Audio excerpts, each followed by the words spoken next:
We get so attached to things, to people, to places, even to unhealthy habits.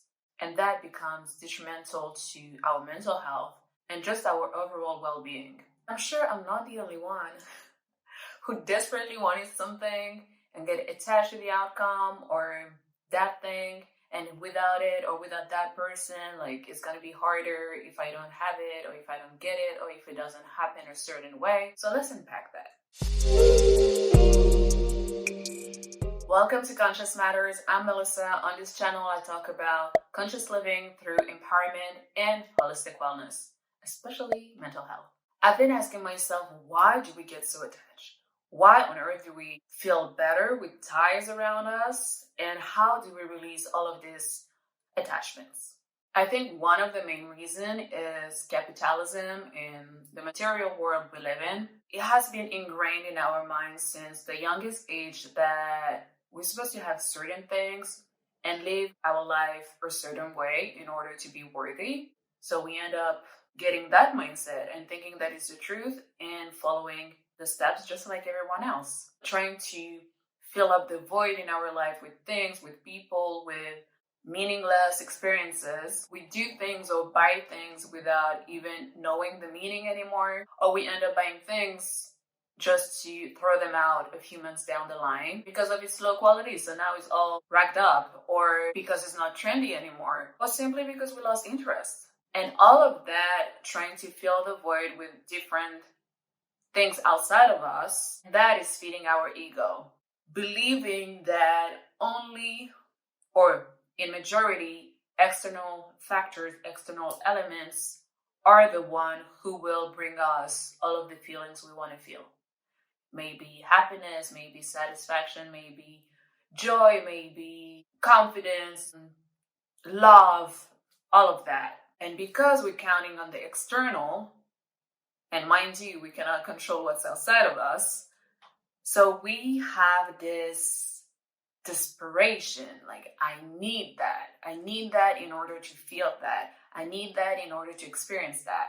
There's a huge difference between wanting something and needing something.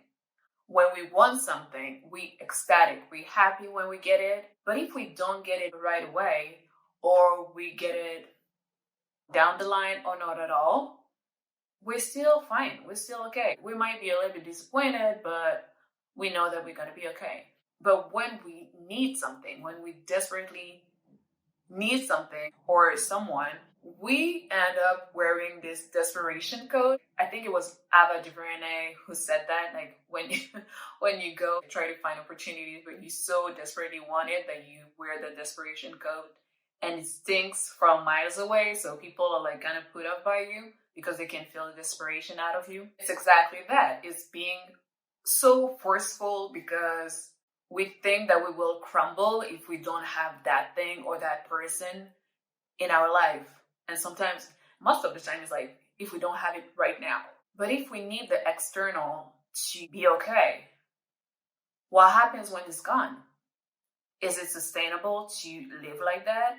And the answer is pretty easy. It's no, it's not. It's not sustainable. We cannot count on other things outside of us to fulfill us, to make us happy, to make us the way that we want to feel. Because like I said, we can only control ourselves. We can only control our reactions, our behavior, but we cannot control others, like other people, and we cannot control how things are gonna come to us. Or at least not the timing. And this desperation, like this extreme need, which I will just call desperation for the sake of this video, comes from fear.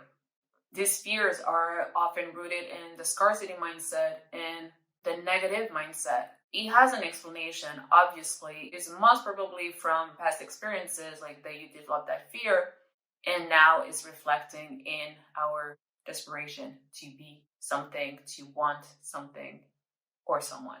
But at the same time, we are taught once again, since a very young age, that the world is scary, that it won't be enough for all of us, that things lack in the world.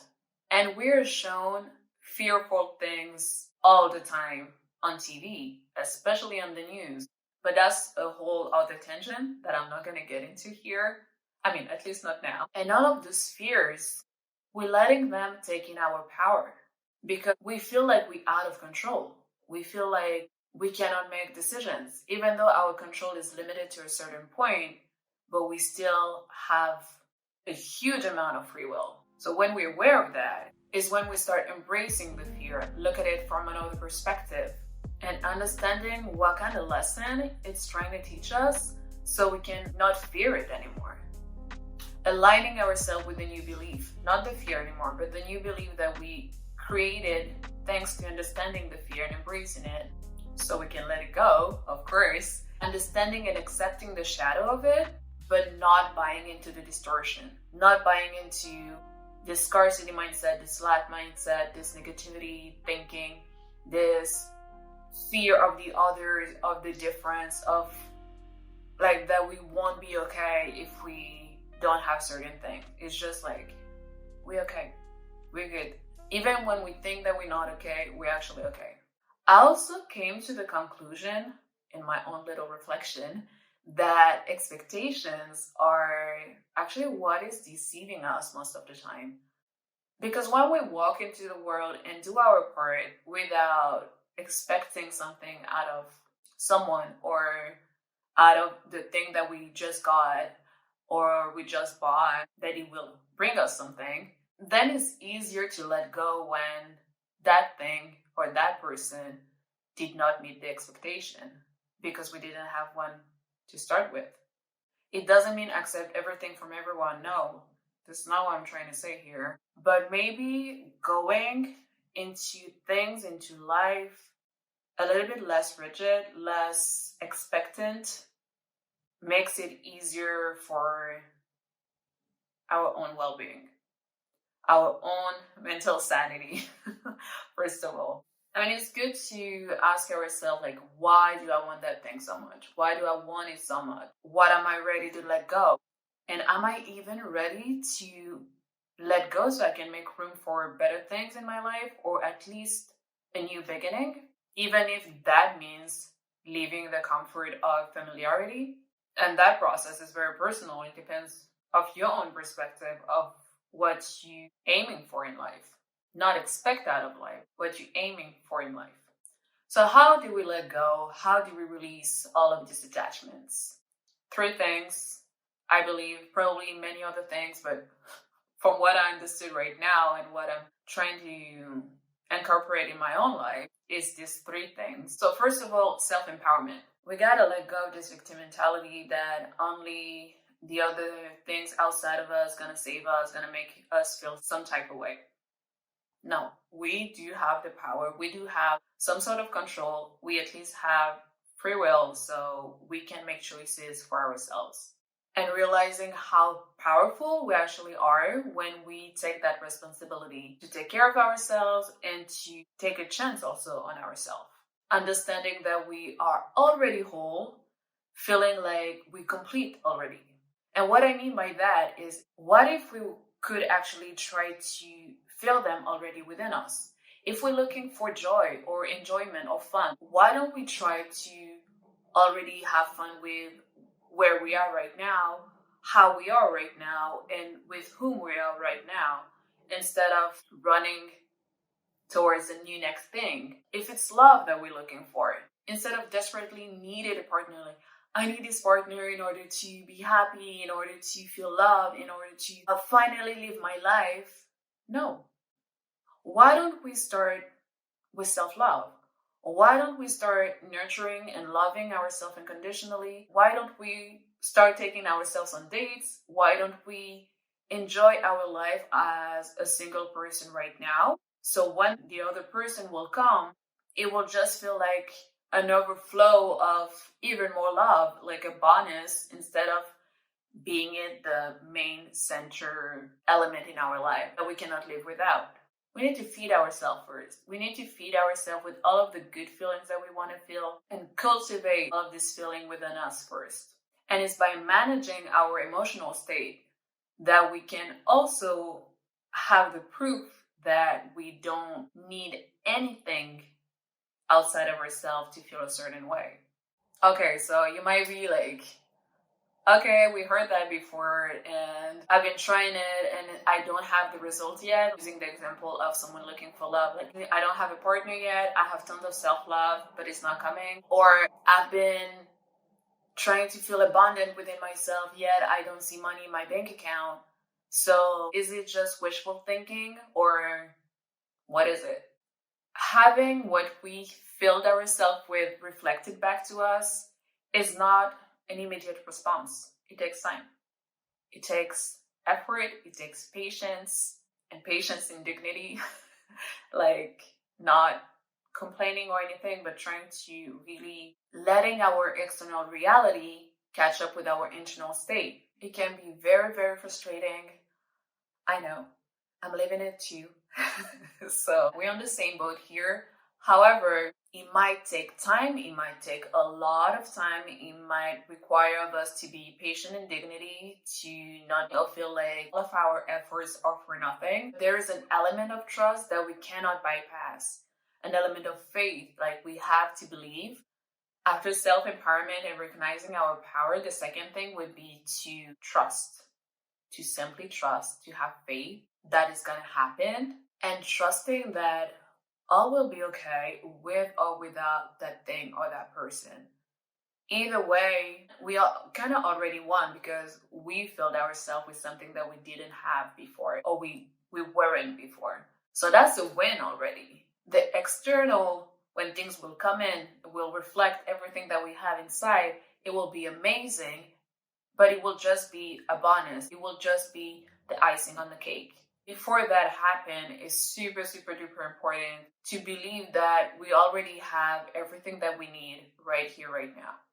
And that is the third element, living in the present, living in the right here, right now, because the past is already in the past. The future hasn't happened yet. So all that we have is right now, is right here, right now. So that should be our main focus, focusing on who and what is already here, what is already present in our life, and then sorting everything out from there. So releasing this attachment through being in the present, it's about being in flow. It's about not fighting to stick with something or someone. It's about not going against the tide, but it's about riding each wave one by one as it comes. If we master radical acceptance, using self-empowerment, trust, and living in the present moment, then it's easier to navigate through life without this forceful energy and all of this attachment that are keeping us in place, keeping us away for our own expansion. So all in all, it's just to say to surrender. Once again, as always, it's about awareness, accepting, and surrendering. Surrender once you've done your part. The rest, leave it to the universe. I actually have one quote, but it's a little bit higher. I will try to film it, maybe, that says, let go and let God. And that is such a great reminder because there's so much that we cannot control either. And sometimes we even think that we want something or we need something when it's actually not for our highest good. So it will be better that we release it and that we focus on something that is better for our growth, for our evolution, for our own path. So control what you can control and let go of the rest. Because it's when you let go that you allow the new to come in, that you allow new experiences, new beginnings, new things that you had no idea that you needed actually in your life, and not desperately needed, but things that would actually enhance your life. Letting go of all of these attachments also help us find freedom within ourselves, freedom through our relationships, freedom from the idea of ownership, that we own things or we even own people, because sometimes I'm not gonna diss, but some people feel like they own each other, not even as a couple, but sometimes in families too. We don't own each other. We're free beings. We're free. We are free beings. So all of this releasing help us to be also in a state of freedom and a state of peace. So please give yourself peace every day. Every day. You can have peace every day. Inner peace that will eventually reflect back with outer peace too. Because peace is closure. Peace brings so many good things too.